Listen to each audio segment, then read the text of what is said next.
What is up guys, today we will talk about how you guys can transfer Notcoin from Telegram wallet to Tonkeeper.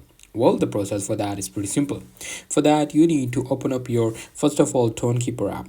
Now, opening up the Tonkeeper will look something like that. You just have to open up your Tonkeeper and there you have to tap on this receive button.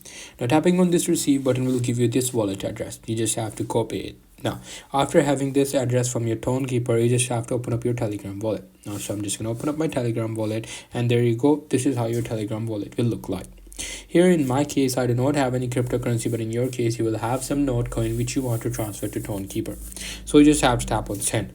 As you can see, it is telling me that my wallet is empty, so you have to buy any crypto. But in your case, you'll be able to see your Notcoins. You just have to select that, and then after selecting the cryptocurrency you want to send, you have to enter the amount you want to transfer, and then you have to select the recipient's address. Now in the recipient's address, you just have to paste the address that we just copied before, and there you go. You will easily be able to transfer Notcoin from Telegram wallet to Tonkeeper without any problem. Hope you guys find this video helpful.